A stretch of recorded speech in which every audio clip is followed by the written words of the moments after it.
വേറെ ചിലർ ചിന്തിക്കുന്നത് ഞാൻ കുറേ തെറ്റ് ചെയ്യുന്നവനാണ്, ഞാൻ തെറ്റ് ചെയ്യുന്നത് കൊണ്ട് ഞാൻ നിസ്കരിച്ചു കഴിഞ്ഞാൽ അത് അള്ളാഹു സുബ്ഹാനഹു വ തആല സ്വീകരിക്കുകയില്ല എന്നാണ് അറിയാനിട്ടാണ്.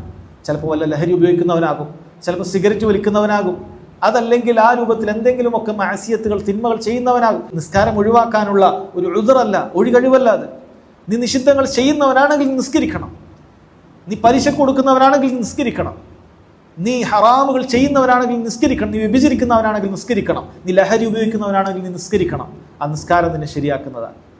സിദ്ഖോടുകൂടി, സത്യസന്ധതയോടുകൂടി, ഇഖ്ലാസോടുകൂടി നിസ്കരിക്കുകയാണെങ്കിൽ അള്ളാഹു സുബ്ഹാനഹു വ തആല ഈ പറയുന്ന കാര്യത്തിൽ നിന്നെ രക്ഷപ്പെടുത്തും. പിശാചാണ് നിന്നെ വഞ്ചിക്കുന്നത്. നീ ലഹരി ഉപയോഗിക്കുന്നവനല്ല, എന്തിനാണ് നിസ്കരിക്കുന്നത്? നീ വ്യഭിചരിക്കുന്നവനല്ലേ, പെണ്ണിന്റെ കൂടെ ഒക്കെ നടക്കുന്നവല്ല, എന്തിനാണ് നിസ്കരിക്കുന്നത്? പിശാചിന്റെ വഞ്ചനയാണത്. നീ അതിൽ പെട്ടുപോകാൻ പാടില്ല. ഇന്ന സ്വലാത്ത തൻഹാ അനിൽ ഫഹ്ശാഇ വൽ മുൻകർ. തീർച്ചയായും നിസ്കരിച്ചാൽ ഇത്തരം മ്ലേച്ഛ കാര്യങ്ങളിൽ നിന്നും തിന്മകളിൽ നിന്നും നിസ്കാരം നിന്നെ തടയും. നിസ്കാരത്തിന്റെ കാര്യം മാത്രം നോക്കിയാൽ മതി. നീ ഹറാമുകൾ ചെയ്യുന്നുണ്ട് എന്ന് പറഞ്ഞ് നിസ്കാരം ഉപേക്ഷിക്കരുത്. ഹറാമുകൾ അല്ലാഹു സുബ്ഹാനഹു വ തആല പുറത്തു വന്നേക്കാം, പക്ഷെ നീ നിസ്കാരം ഉപേക്ഷിച്ച് കാഫിറായി തീർന്നാൽ, നിസ്കാരമില്ലാത്ത കാഫിറായി മരിച്ചുപോയാൽ ഇല്ല, അല്ലാഹു സുബ്ഹാനഹു വ തആല പുറത്തു തരികയില്ല. ഇന്നല്ലാഹ ലാ യഗ്ഫിറു അൻ യുശ്റക ബി വയഗ്ഫിറു മാ ദൂന ദാലിക ലിമൻ യശാ. ശിർക്കോ അതിന് സമാനമായതോ ആയ കുഫറുകളോ അല്ലാഹു സുബ്ഹാനഹു വ തആല പുറത്തു തരികയില്ല. അതിന് താഴെയുള്ള മഅസിയത്തുകൾ അല്ലാഹു ഉദ്ദേശിക്കുകയാണെങ്കിൽ പുറത്തു തരും. അതുകൊണ്ട് മഅസിയത്തുകളുണ്ട് എന്ന് പറഞ്ഞ് നീ എന്ത് ചെയ്യാൻ പാടില്ല? മാസിയത്തിലുണ്ടെന്ന് പറഞ്ഞ് നിസ്കാരം ഉപേക്ഷിക്കരുത്. ഈ ഒന്നാമത്തെ വിഭാഗത്തിൽ നീ പെട്ടുപോകാനേ പാടില്ല. ശിക്ഷിക്കപ്പെടുന്ന വിഭാഗമാണ് ഇബ്നുൽ ഖയ്യിം റഹിമഹുല്ലാഹ് പറഞ്ഞ നിസ്കാരത്തിന്റെ ഈ ഒന്നാമത്തെ വിഭാഗം.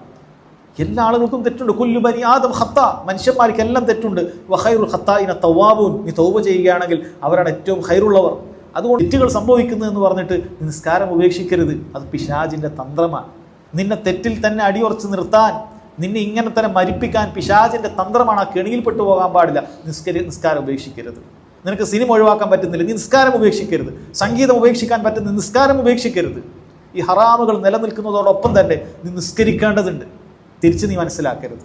നീ തിരിച്ചു മനസ്സിലാക്കരുത്. ചില ആളുകളെങ്കിലും ചിലപ്പോൾ വിവരമില്ലാത്തത് കൊണ്ട് അത്തരക്കാരോട് പറയും, നീയൊക്കെ നിസ്കരിച്ചിട്ട് എന്താ കാര്യം? ഒരിക്കലും അങ്ങനെ പറയരുത്.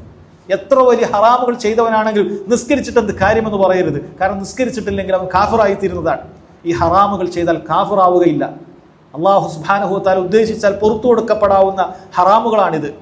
ഹറാമുകൾ ചെയ്യാനുള്ള പ്രോത്സാഹനമല്ല സഹോദരങ്ങളെ, മറിച്ച് നിസ്കാരം ഉപേക്ഷിക്കുക എന്ന് പറയുന്നത് അത് ഹറാമുകളെക്കാളും ഗൗരവമുള്ള തിന്മയാണ് എന്ന് ബോധ്യപ്പെടുത്തുന്നതിന് വേണ്ടിയിട്ടാണ് ഇത്രയും പറഞ്ഞത്.